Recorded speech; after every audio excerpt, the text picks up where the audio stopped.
Last ஒரு வாரமாக YouTube இன்ஸ்டாகிராம்னு எது ஓப்பன் பண்ணாலும் இந்த ஒன் பாட் ரசம் ரைஸ் ரெசிபி பாப் ஆகிட்டே இருந்தது. உண்மையை சொல்ல போனால் எனக்கு ரசமே பிடிக்காது. கல்யாண வீட்டுக்கு போனால் கூட பருப்பு சாம்பார் சாப்பிடுவேன், ரசம் ஊற்றி சாப்பிட மாட்டேன். அம்மா சொல்லுவாங்க டைஜஷனுக்கு நல்லதுமா கொஞ்சமாவது ஊற்றி சாப்பிடு அப்படின்ட்டு. அப்போ அவங்க சொல்லும் போதெல்லாம் இறங்காது. என்னன்னு தெரியல, இந்த ரெசிபி பார்த்ததுமே ரொம்ப டெம்ட் ஆகி போச்சு. சரி செய்யலான்னு பார்த்தா எனக்கு அது அமையவே இல்லை.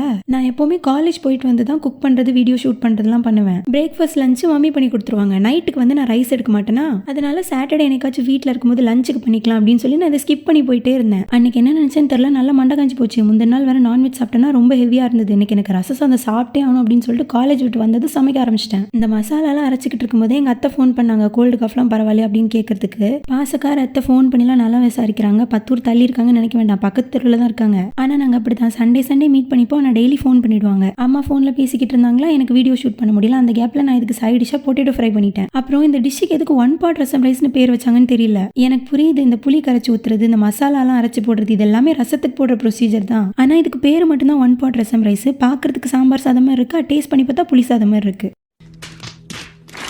நான் என்னங்க பண்ணுறது, எனக்கு தான் வைக்க தெரியல, இல்லை டேஸ்ட்டே இப்படி தானே எனக்கு தெரியல. ஆனால் என் மம்மிக்கு ரொம்ப பிடிச்சிருந்ததுன்னு சொன்னாங்க.